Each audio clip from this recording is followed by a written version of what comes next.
Cancillería del Reich de Hitler. Megalomanía en piedra. Emblemática para reclamar el dominio del mundo. Das Werk spricht am Ende dann für sich. Jeder Einzelne hat mitgeholfen an einem Baudenkmal, das viele Jahrhunderte überdauern wird und das von unserer Zeit zeugen wird. Das erste Bauwerk des neuen Großdeutschen Reiches. Aquí fue donde Hitler planeó la guerra. Aquí, con el suicidio de Hitler en un búnker 6 metros bajo el suelo, la megalomanía llegó a su fin.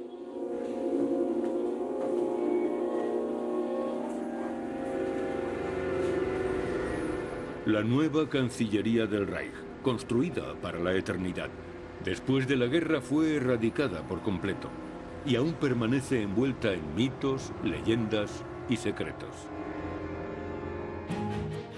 La oficina de Hitler.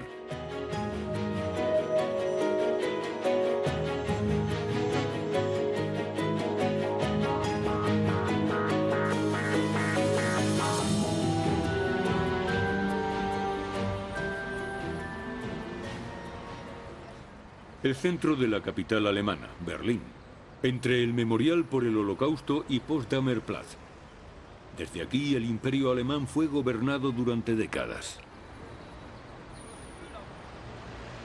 Es difícil imaginar que donde se alzan estos pisos prefabricados por la República Democrática Alemana estuviera el centro de poder de Adolf Hitler, la nueva Cancillería del Reich en Forststrasse, un palacio que el arquitecto áulico de Hitler, Albert Speer, había confeccionado para su Führer.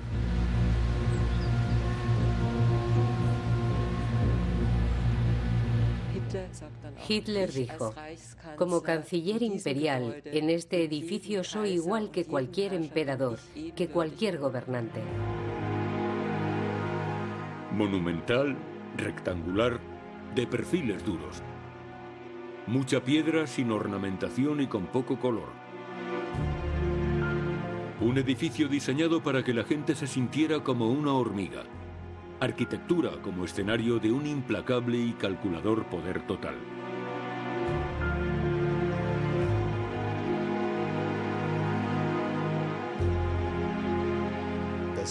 Era un escenario. El escenario para un Führer que se disponía a conquistar el mundo.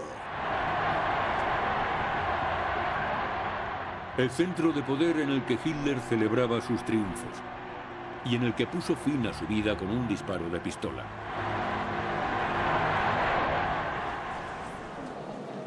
Hordas de turistas vienen buscando un lugar histórico en el que ya no hay nada que ver.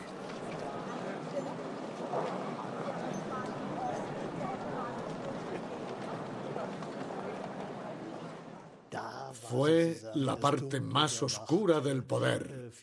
Durante meses oculto en el sótano. Allí organizaba fiestas, jugaba con su perro Blondie y seguía intentando destruir el mundo. Allí es donde vivía el monstruo. Creo que esa es la fascinación que ejerce. Cuando la República Democrática Alemana planeó edificar en este lugar, actuó como si la Cancillería del Reich no hubiese existido nunca. El patio al que todos los dignatarios llegaban, donde estaba la estatua de Arno Breker, es ahora una guardería.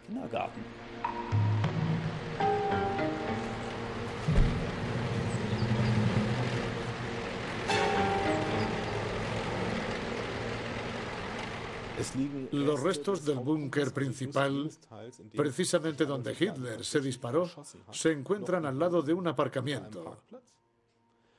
Y hasta 2006 no hubo información acerca de este lugar. Por eso las guías de viaje publicaban las historias más extrañas. Estúpidos cuentos sobre Hitler escapando al Antártico en un submarino nuclear y sandeces similares. Todas esas historias asociadas a la historia del búnker del Führer. Hitler y su Cancillería del Reich. Un tema que está abierto a toda clase de interpretaciones. El mito y la verdad de este lugar aún atrae a historiadores profesionales y aficionados, y a advenedizos. Christoph Neubauer, experto en gráficos digitales, ha estado ocupado con el tema de la Cancillería del Reich desde 2004. Está reconstruyendo el espacio histórico milímetro a milímetro y recreando los edificios en realidad virtual. Cuando miro a la calle Wilhelmstraße, lo que en realidad tengo ante mis ojos son los viejos edificios. Me pregunto, ¿qué había en este punto exacto? ¿Era esta la entrada? ¿Es este el lugar por donde Hitler era llevado al patio de honor?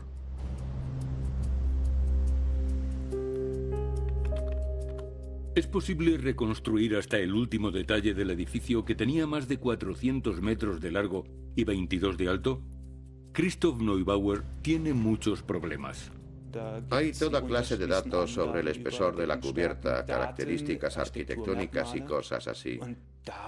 Y enseguida me di cuenta de que tenía que ignorar todo eso y empezar desde el principio. Christoph Neubauer ha analizado más de 20.000 fotos, dibujos y planos de antiguos edificios. Unos pocos meses de trabajo han acabado convirtiéndose en años. Es el esfuerzo por comprender el edificio.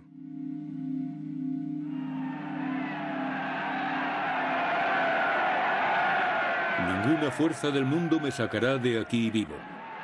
Esto es lo que se supone que dijo Hitler el 30 de enero de 1933, cuando se trasladó a la vieja Cancillería del Reich. Recibió la aclamación de sus seguidores desde una ventana mal iluminada, un fallo de propaganda para un hombre constantemente preocupado por su imagen.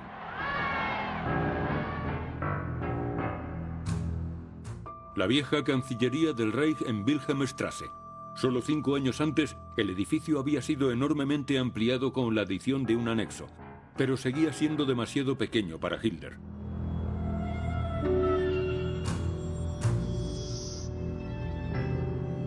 Él despreciaba todo aquello que evocara el espíritu democrático de la República de Weimar. La austera simplicidad de su nueva oficina le resultaba totalmente ajena. No era lo que Hitler tenía pensado. Rechazó todo el edificio desde el principio.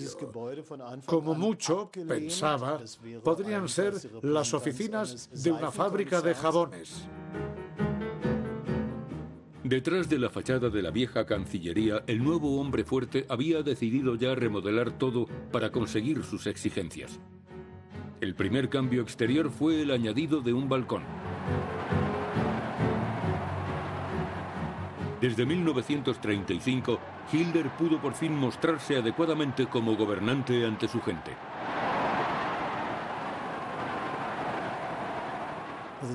Lo interesante es que desde entonces, en cada edificio público o privado que se tomara en serio, tenía que haber un balcón. ¿Y por qué? Porque entonces adquirían el aura de un edificio en el que podría aparecer el Führer.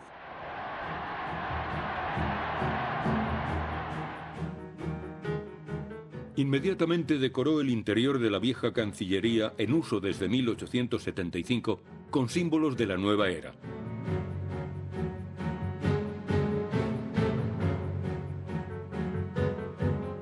En los jardines del edificio añadió una gran sala de recepción.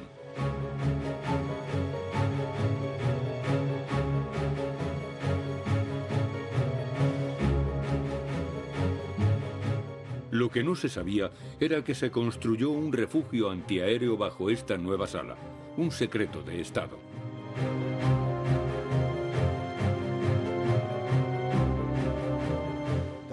No se construyó porque hubiera peligro de guerra en ese momento, sino porque todos los que estaban en el poder en el Tercer Reich sabían que la guerra era inminente, porque es lo que ellos tenían previsto, ya lo habían planeado. Los cambios realizados en la vieja Cancillería no eran suficientes para Hitler. Pensaba en dimensiones completamente diferentes. Albert Speer, aquí en segundo plano, fue el arquitecto elegido por Hitler para trasladar su grandeza y significado a la piedra.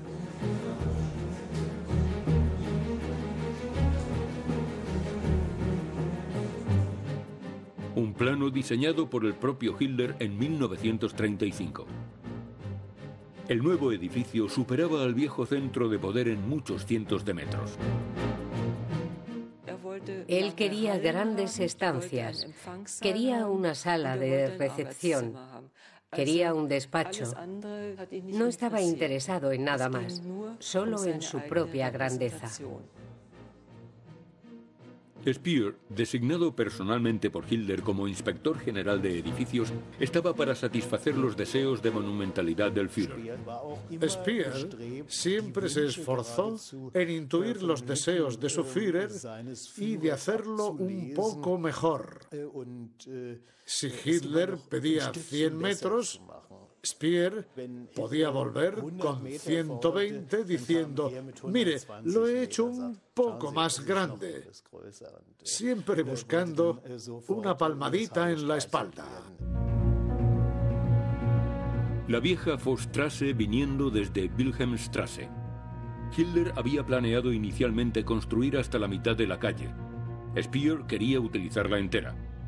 Todos los edificios a mano derecha tendrían que dejar paso al nuevo edificio.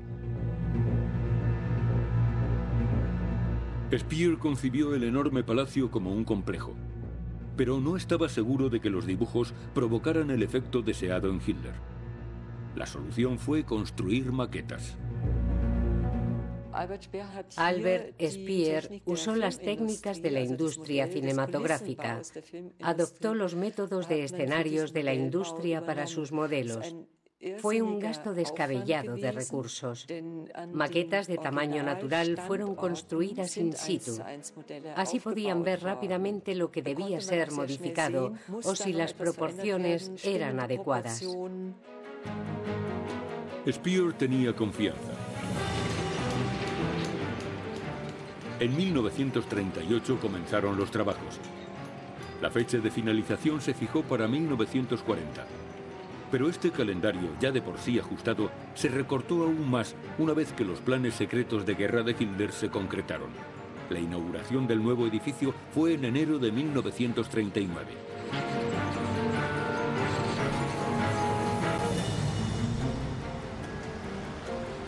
En marzo de 1938, desde el balcón sobre Wilhelmplatz, Hitler se dio un baño de multitudes, jubilosas por la anexión de Austria. 50 metros detrás se trabajaba a toda velocidad en su nueva residencia.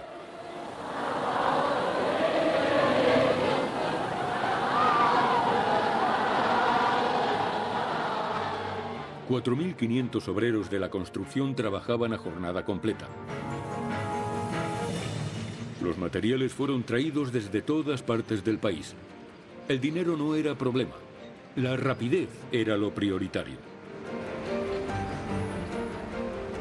En agosto de 1938, la estructura del edificio estaba terminada. Hitler asistió a la ceremonia de cubrir aguas.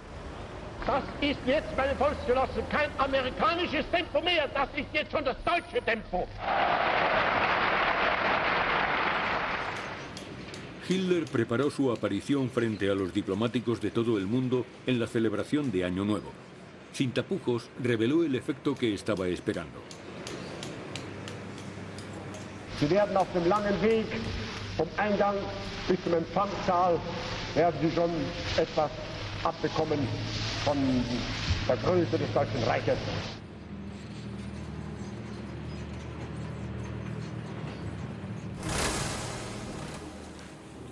Enero de 1939. Hitler y Speer inspeccionan su primer edificio del gran imperio alemán. El trabajo había continuado sin parar y hubo mucha improvisación.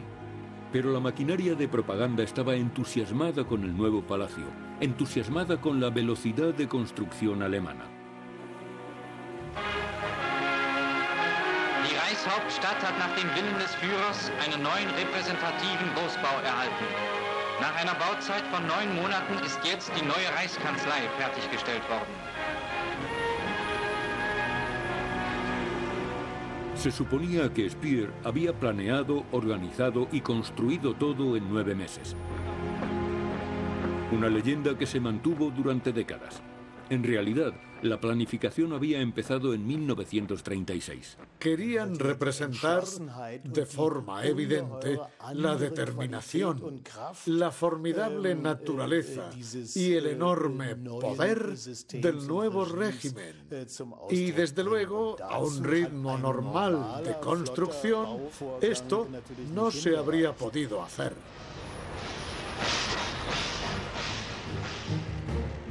La celebración de Año Nuevo tuvo lugar el 12 de enero como estaba planeado. La prueba del 9 de una elaborada estrategia para apabullar a la gente. Desde el patio, los visitantes entran en una sucesión de habitaciones enormes. Cada paso aumenta la expectación sobre la persona con la que vas a encontrarte. Es una arquitectura diseñada para abrumar. Te hace sentir pequeño y superado por la grandeza y carisma de la otra persona. La sala de los mosaicos. Los visitantes se encuentran en un espacio de 46 metros de largo por 16 de alto, revestido de pulida y fría piedra roja. Construyeron largas estancias, buscando un efecto como de túnel. En cualquier momento del largo trayecto hasta el Führer, podrían empezar a dolerte los pies. La sala de espejos, el doble de larga que su modelo de Versalles. Es la obsesión de Hitler por superar la humillación alemana del Tratado de Versalles. Para llegar al despacho subterráneo de Adolf Hitler, tienes que recorrer 250 metros, pasando a través de toda esa pompa y magnificencia, de este lujo. Entonces viene la liberación emocional, el clímax, como decir eureka, cuando finalmente llegabas a la sala. A través de una puerta de 5 metros de alto. Estos increíblemente altos pasos de entrada y el tremendo impacto de los arquitraves hace que prácticamente te encojas mentalmente al entrar.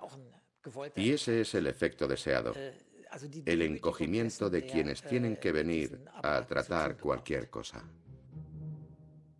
El despacho de Hitler, un escenario de 400 metros cuadrados, todo sobredimensionado, ventanas, muebles, una alfombra con una esvástica, un cuadro representando la batalla del bosque de Teutoburgo, un globo terráqueo especialmente fabricado.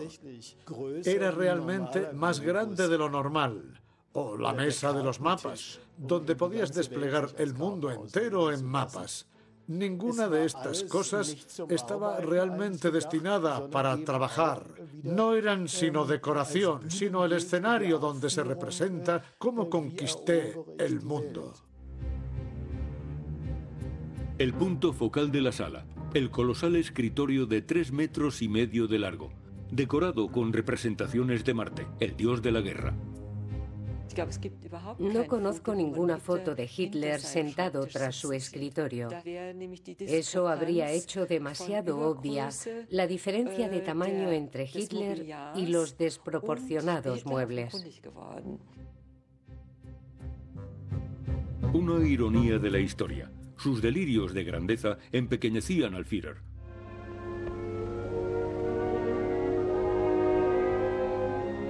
El film de propaganda La palabra hecha piedra. La nueva Cancillería del Imperio en todo su estéril esplendor.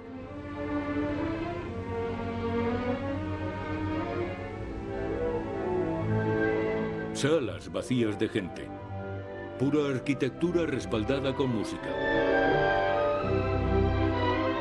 El fin de la construcción fue también conmemorado en un opulento volumen, la nueva Cancillería del Reich. El texto hablaba de la voluntad de ir a lo supranormal, lo augusto, el valor de llegar más allá de uno mismo.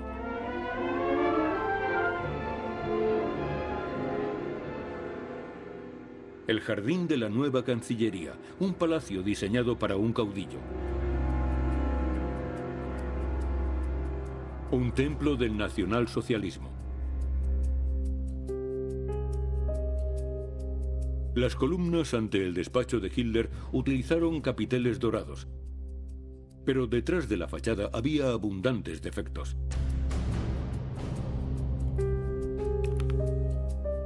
En términos prácticos, la arquitectura de Speer demostró ser de todo menos ideal. La verdadera misión de un arquitecto no se cumplió en absoluto. Estaban tan ofuscados en crear un escenario interior y exterior que descuidaron la verdadera función del edificio. Porque la Cancillería debía ser un edificio administrativo, albergar oficinas y acoger a funcionarios civiles. Hay gigantes, grandiosas entradas que no conducen a ninguna parte. Puro escenario, con 2 soldados de guardia. Pero en el plano se ve que va directamente contra una pared. Sugieren una profundidad que simplemente no existe. Los detalles no le interesaban a Hitler. Se veía a sí mismo no solo como el gobernante del mundo, sino también como el mayor arquitecto de todos los tiempos. Poco después anunciaba una nueva Cancillería del Reich. Alemania como capital mundial. Hitler estaba cautivado con esa visión del futuro.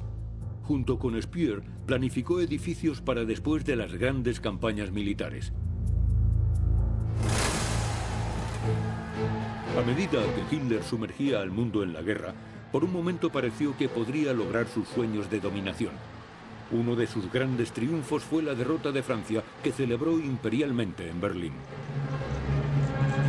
Die Straßen vom Anhalter Bahnhof bis zur Reichskanzlei werden in einen einzigen Blumenteppich verwandelt.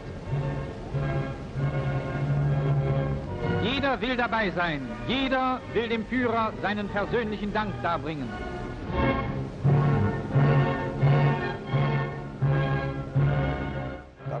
Esta fue la primera vez que estuve ante la Cancillería del Reich y vi a Hitler en persona. Fue asombroso, porque Hitler siempre se había presentado como un semidios, y verlo en persona, incluso en la distancia, fue realmente una experiencia extraordinaria. A través de una multitud frenéticamente entusiasta, el caudillo victorioso fue conducido hacia Wilhelmstrasse. Hitler en su nueva Cancillería. Todo estaba orientado hacia la guerra. Los bastones de mariscal reposan en una sobredimensionada mesa para los victoriosos líderes militares. Hitler en la cumbre de su poder.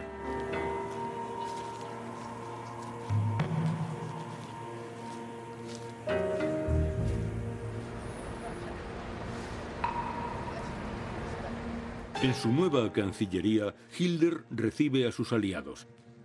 Aliados tanto históricos como nuevos.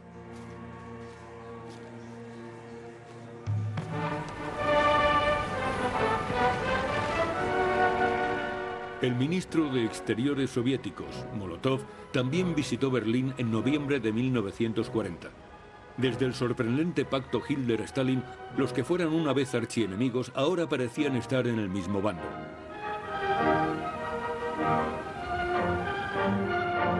Die Berliner Unterredungen verliefen in einer Atmosphäre gegenseitigen Vertrauens und führten zu beiderseitigem Einvernehmen in allen wichtigen Fragen, die Deutschland und die Sowjetunion interessieren. Pero las apariencias engañaban. En ese momento Hitler ya había decidido invadir la Unión Soviética. Todo se orientó al esfuerzo de la guerra.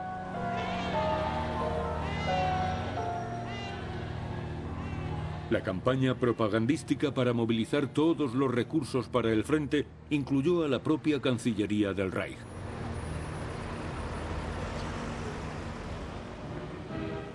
Auch in der neuen Reichskanzlei werden Wandbeleuchtungen, Kronleuchter und Kaminverkleidungen abgenommen, die ebenfalls der Metallspende zugeführt werden.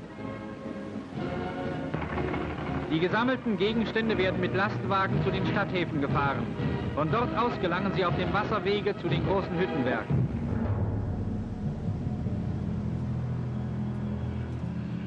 Después de los primeros éxitos, las sombras de la guerra comenzaron a invadir la Cancillería del Reich. Cada vez más a menudo, Hitler tenía que conmemorar a los generales caídos en la penumbra casi conventual de la Sala de los Mosaicos. Muy raramente se veía el estandarte que anunciaba que Hitler estaba en la residencia. Apenas estuvo en Berlín en los últimos años. Era un gran edificio vacío que era extraordinariamente difícil de mantener y calentar para que pudiera estar listo rápidamente cuando él decidiera volver.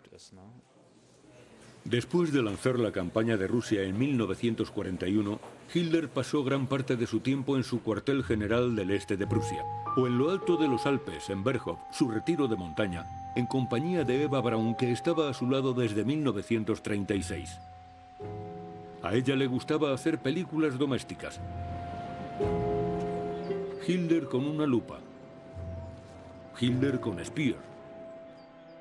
Hitler con su perro Blondie. Sorprendentemente, no existen filmaciones parecidas en la nueva Cancillería del Reich de Berlín, aunque Eva Braun también vivió allí con Hitler. Solo esas imágenes de la celebración de la victoria de 1940. Hitler entrando al patio de la Cancillería del Reich. Capturada por la cámara del noticiario, aunque difícilmente reconocible, está Eva Braun con su cámara en la ventana. La vida de Hitler en la Cancillería permanece como un misterio.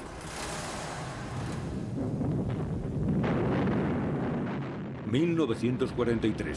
Cada vez son más frecuentes las incursiones de bombarderos aliados sobre Berlín, cargados con una generación completamente nueva de bombas. Inmediatamente después, Adolf Hitler, que aún estaba en la guarida del lobo en el este de Prusia, encargó construir un nuevo búnker para sí mismo, capaz de resistir esas nuevas bombas pesadas. El encargo era absolutamente prioritario. El nuevo búnker del Führer se construyó camuflado en el jardín de la Cancillería del Reich, a más de 8 metros de profundidad. Una madriguera de acero y hormigón justo al lado del búnker antiguo. La misma superficie, pero más profunda y segura. El techo de hormigón reforzado tenía 4 metros de grosor. Hubo que esperar hasta el otoño de 1944 a que fraguara el hormigón. Desde el exterior solo se veía el bloque de la salida de emergencia en el jardín. Esas habitaciones del búnker son muy pequeñas comparadas con las dimensiones en las que solía pensar Hitler. Eran puramente funcionales. Eran realmente pequeñas, raramente mayores de 10 o 12 metros cuadrados. Eran opresivamente estrechas. El interior del búnker de Hitler. Oficina, dormitorio, vestidor y baño. Nada de pompa ni ostentación ni globo terráqueo. Otra clase de arquitectura intimidatoria, pero esta vez oprimiendo al hombre al mando.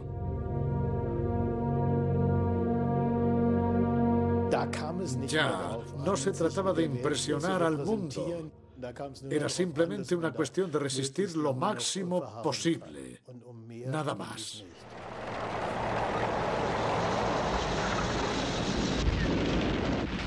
El enemigo estaba cada vez más cerca. En enero de 1945, el Ejército Rojo estaba solo a 100 kilómetros de Berlín.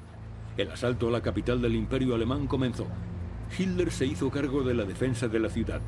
Llegó a Berlín el 16 de enero resuelto a resistir al frente de la Cancillería.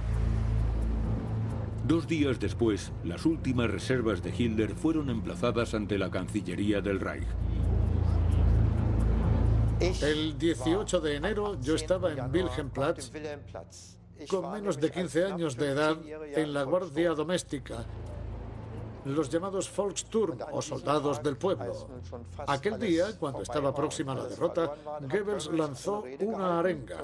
Nuestros muros podrán ser derribados, pero no nuestros corazones. Increíble, mirado con la perspectiva actual. Nos llamó a defender la capital del imperio, si era necesario, hasta la última gota de nuestra sangre. 2 meses después, el joven recluta de los soldados del pueblo asistió a la última aparición oficial de Hitler, en el jardín frente a la Cancillería del Reich. Habíamos sido desplegados por el distrito gubernamental. Todo fue acordonado y se nos dijo que el Führer iba a venir, que algo iba a ocurrir. Entonces, desde lejos, asistí a la última aparición de Hitler en el exterior.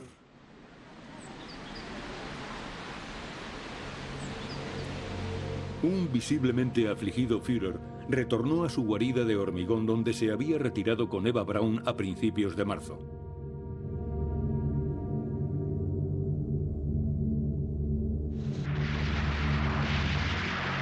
El 20 de abril, el Ejército Rojo alcanzó las afueras de Berlín. La Cancillería del Reich estaba al alcance de la artillería soviética. El retumbar de cañones acompañó la celebración del 56º aniversario del Führer. La última celebración. El último compromiso oficial.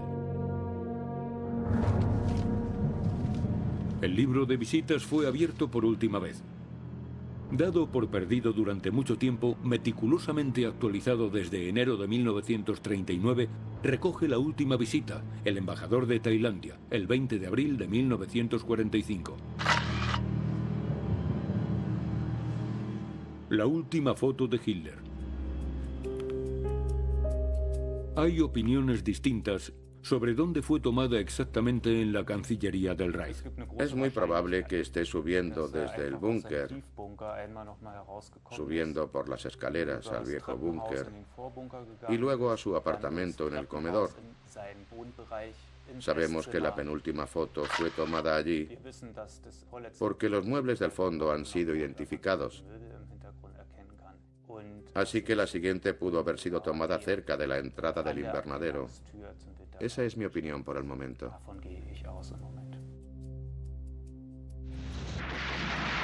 El destino del Tercer Reich estaba sellado. El hombre que iba a conquistar el mundo estaba atrapado en su búnker. El 29 de abril, Hitler y Eva Braun se casaron en su madriguera subterránea. Al día siguiente, ambos se quitaron la vida.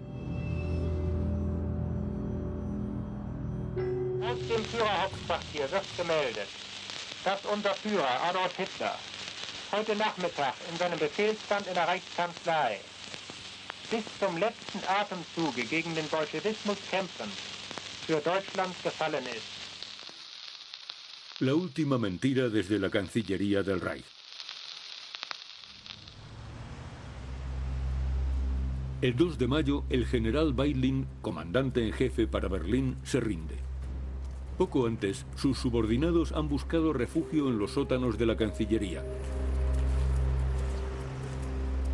El edificio ya no era el centro del poder, solo una cáscara de piedra. Los soldados soviéticos ocuparon el antiguo cuartel del gobierno.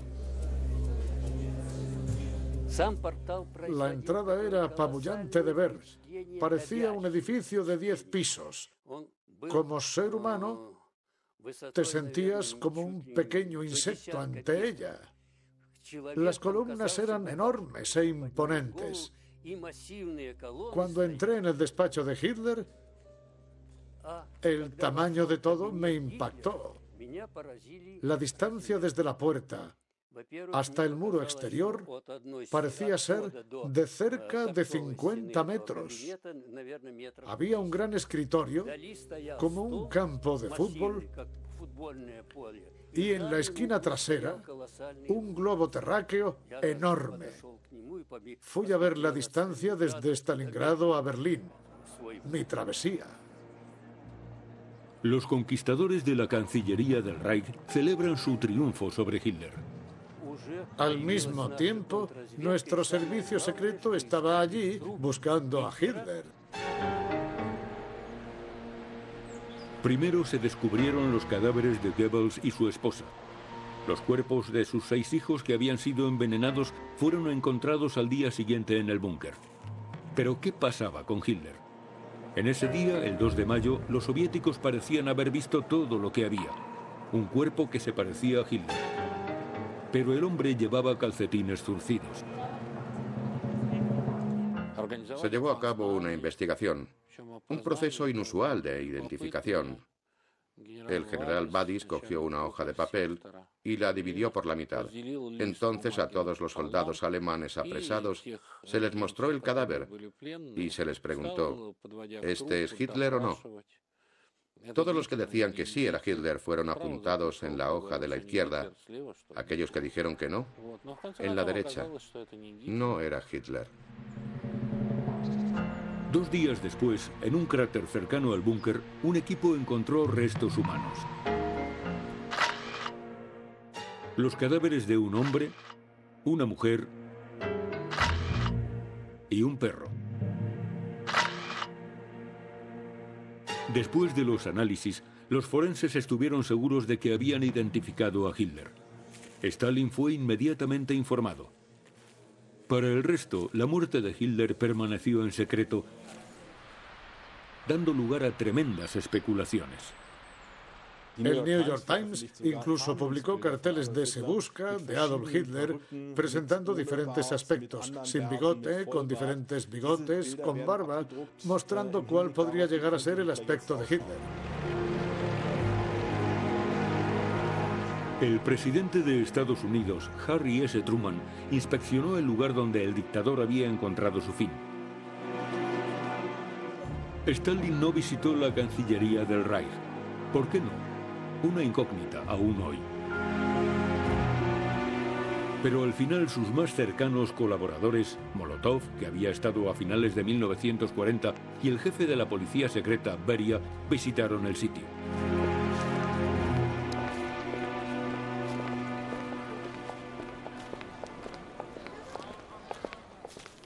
Pero pese a las pruebas que confirmaban la muerte de Hitler, Stalin permanecía escéptico.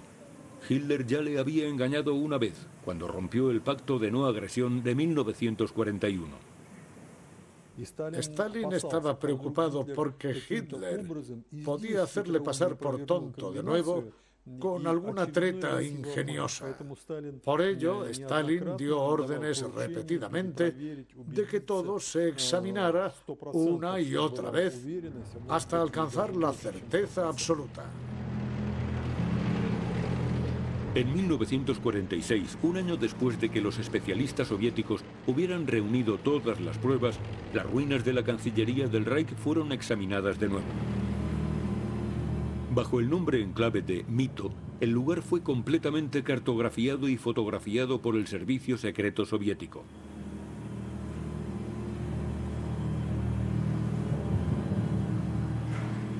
El terreno fue peinado de nuevo.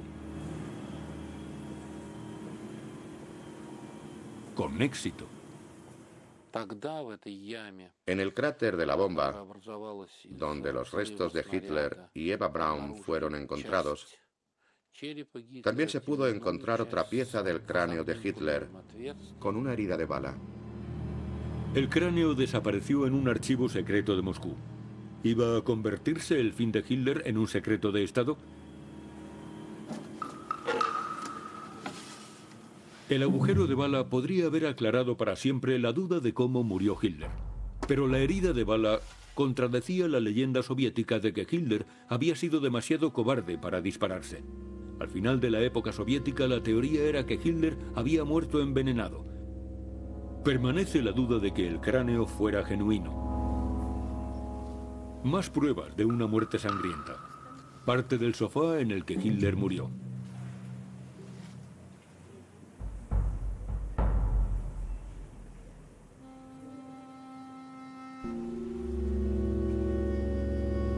Y la carpeta de fotos preparada especialmente para Stalin en 1946.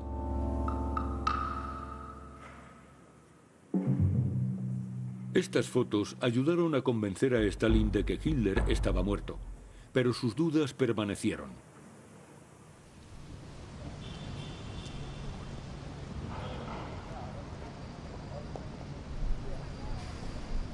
Después del fin de la Segunda Guerra Mundial, el antiguo centro del poder nazi perdió gradualmente su horror, pero no su fascinación.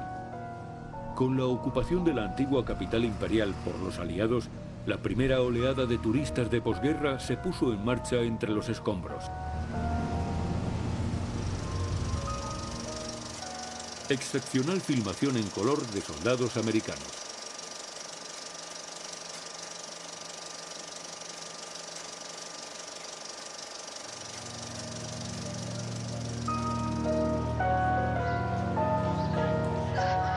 Las ruinas de la Cancillería del Reich, el Palacio de Hitler, ejercían una atracción magnética sobre los nuevos visitantes.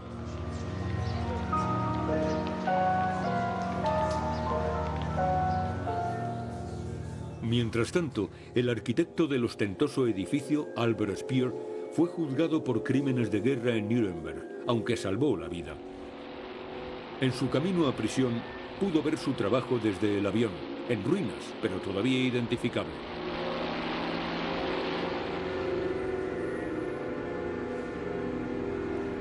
Pero la Cancillería del Reich quedó en el sector soviético. Y a los soviéticos no les gustaban ni los edificios de Hitler ni el turismo incipiente. Y desde luego no querían que aquello se convirtiera en un lugar de peregrinación de simpatizantes nazis. Se decidió volar todo aquello para evitar que la Cancillería del Reich se convirtiera en un lugar de culto de los seguidores del régimen nazi. En 1947, los soviéticos decidieron la completa demolición de la Cancillería del Reich.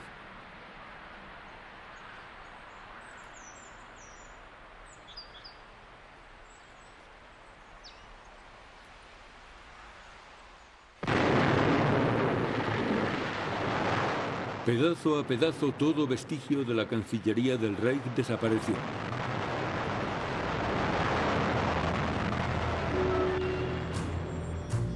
De entre las montañas de escombros, los materiales de construcción como ladrillos y losas del suelo fueron recogidos para su reutilización.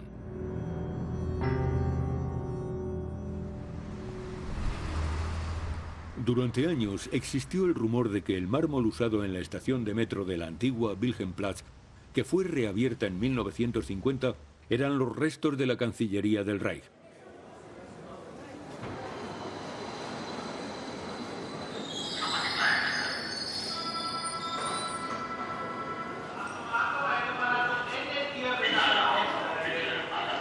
Solo una leyenda, según numerosos expertos. Pero otros están convencidos de que esto era precisamente lo que los poderes de la Alemania Oriental habían decidido en su momento. El tiempo de los mitos y las leyendas no ha terminado.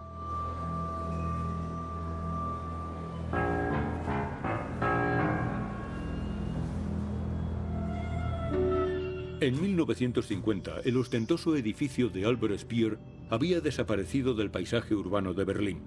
Pero los restos de hormigón del búnker del Führer se mostraron invencibles. Todos los intentos de volarlo resultaron fallidos.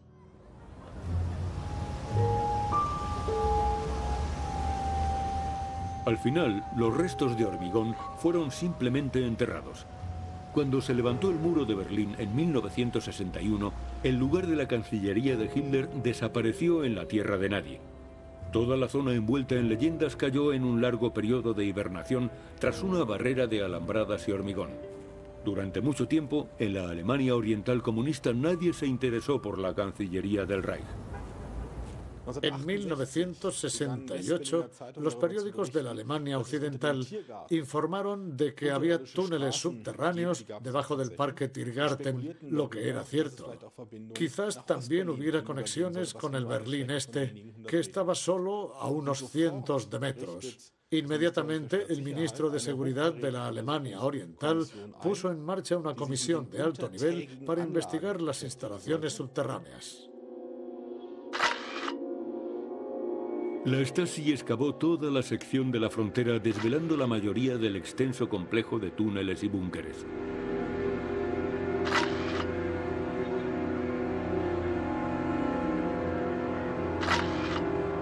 En el proceso, se descubrieron fragmentos de los diarios de Goebbels, aunque no interesaron especialmente a la Stasi. Lo más importante para ellos fue que no había túneles de escape de Berlín Oriental. Ahí terminó el interés para la Stasi.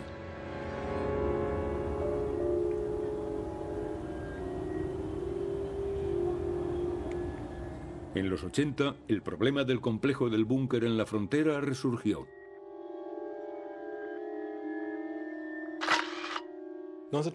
En 1984, la República Democrática Alemana decidió mejorar el muro de Berlín y, hasta donde pudieran, tapar la visión del Berlín occidental. Una nueva zona residencial se iba a construir en Wilhelmstraße. La Stasi estaba incluso dispuesta a reducir la anchura de la Franja de la Muerte en ese punto. Comenzaron entonces los rumores en el Berlín oriental de que las obras habían descubierto edificios nazis.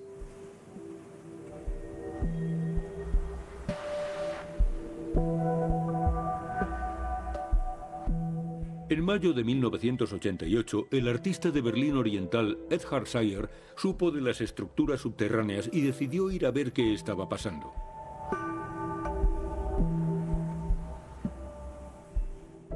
Un grupo de 5 o 6 obreros estaban conversando, así que me acerqué a ellos. Al principio se mostraron un poco recelosos, porque no me conocían. Y aquello, después de todo, era la zona prohibida, con la franja mortal justo detrás. Entonces uno de ellos me cogió aparte y me dijo: «Estamos volando el búnker de Hitler». Yo dije: «¿El búnker de Adolf? ¿Dónde? Yo no veo nada». Entonces sonrió y me dijo: «Estás en él».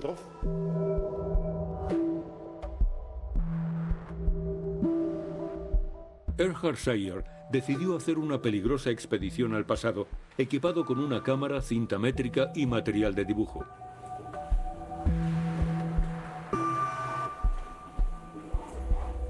Un mes antes, un equipo de filmación de Berlín Este ya había filmado en el laberinto subterráneo. Este es el único metraje de las instalaciones del búnker de Hitler.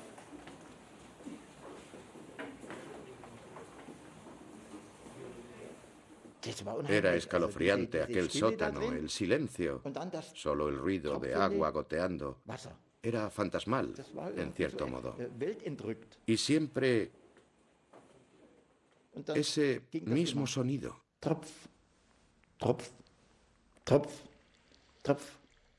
Ese era el único sonido. El único signo de vida en ese sarcófago.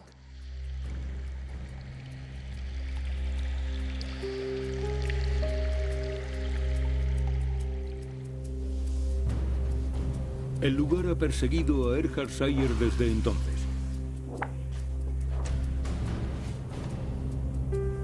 Incluso años después, sigue reproduciendo sus impresiones en papel y en lienzo.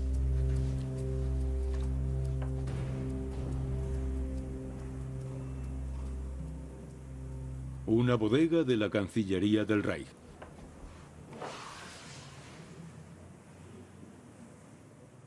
El paso bloqueado desde arriba hacia el búnker inferior.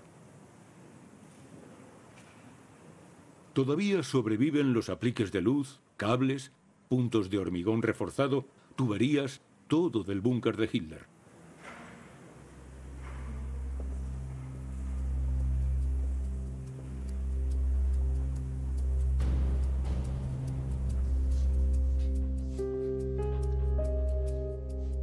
Durante 5 meses de 1988, Edhard Sayer pudo explorar la construcción especial, como fue denominada. El resultado fue cientos de bocetos y fotografías. Estas son las últimas imágenes del búnker. Me vi documentándolo, sin adornos. Lo que ves, lo que está grabado, es exactamente así. Sayer también documentó meticulosamente la construcción de lo nuevo. Al final de 1988, el búnker, inmerso en la historia y el mito, había sido demolido y eliminado, reemplazado por pisos comunistas para varios miles de personas. Y lo diabólico del lugar: oculto, suprimido, olvidado.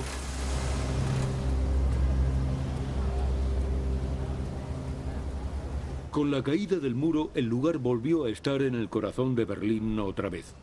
Ahora, periodistas e historiadores pueden libremente investigar el lugar que había sido zona prohibida durante cerca de 30 años. explorar los restos del garaje del búnker de Hitler.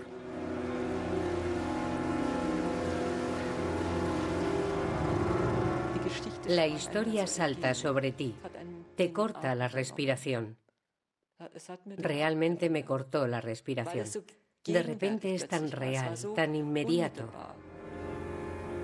Un debate encendido surgió sobre qué debía haberse hecho con los restos del búnker. ¿Deberían haber sido abiertos al público? Podrían recibir un aluvión de turistas hitlerianos. ¿Debería haber sido eliminado como el resto de la Cancillería? ¿Debería haberse transformado en un monumento conmemorativo? Al final, el búnker fue sellado. Bloque a bloque, el lugar ha sido de nuevo construido. Las últimas trazas de la historia han desaparecido. La semilla del diablo fue realmente plantada ahí. Ahora tenemos una mezcla de apartamentos prefabricados, puestos de salchichas, tiendas de recuerdos y cosas así. Es realmente un circo internacional. Parte de algunos carteles informativos, el antiguo centro del poder del nacionalsocialismo es completamente indetectable en el paisaje urbano de Berlín.